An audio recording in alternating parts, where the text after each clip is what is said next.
Designer babies. These are the babies whose parents decide their traits, that whether they should have blue eyes, क्या उनके काले बाल होने चाहिए, वो tall होने चाहिए. Even gender can be decided by the parents as well. So designer babies are the children which are genetically engineered in the genome in order to have the desired qualities or the desired traits selected by their parents. So designer babies are made by in vitro fertilization, in which eggs are obtained from the mother and sperm from the father. In vitro fertilization takes place in the Petri plate. Embryo is screened or manipulated for the genetic disorders and is then placed into the uterus of the mother. So here how genetic engineering takes place. This is by the introduction of third parent, who is the donor of mitochondria. Mitochondria actually contain the desired genes. So embryo is removed for desired qualities and is then placed in the genome. But this is not a very cheap method. This is very much expensive and this is not 100% safe. It can lead to different abnormalities, problems, as well as loss of the embryo. Now the designer babies are obviously of better looking and can create gap in the society. So this can affect the gene pool and throughout the designer baby's gene family tree, the problem can arises.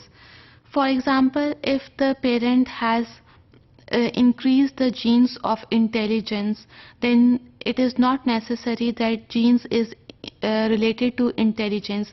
It may be related to the anger. तो अगर ये gene को हम highlight करें तो it will not only increase up the intelligence but at the same time it will also increase the anger level. So in case of designer babies, consents are given by the parents and there is no permission from the children, though they have the right to live their own lives. Now the advantages related to designer baby is that we can increase the lifespan up to 30 years, and by this we can screen the embryo for genetic disorders such as Alzheimer's disease, Huntington's disease, Down syndrome and many other genetic disorders.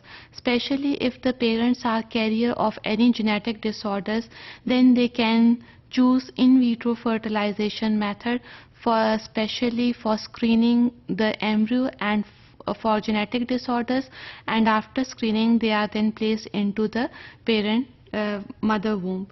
So fertile women can have children by in vitro fertilization, especially in case of heterosexual couples. Parents set their own limits of genetically engineered babies. Then it is something unethical and unnatural. Sometimes we feel that it is morally wrong because parents get upset अगर वो trait properly children में सही तरह visible नहीं हुई, and so the parents get upset when trait did not pay off. Similarly, a problem arises if the child is not happy with the facial features, and if the child comes to know that the facial traits are selected by the parents themselves, then this can create difficulties in parent-child relationship as well.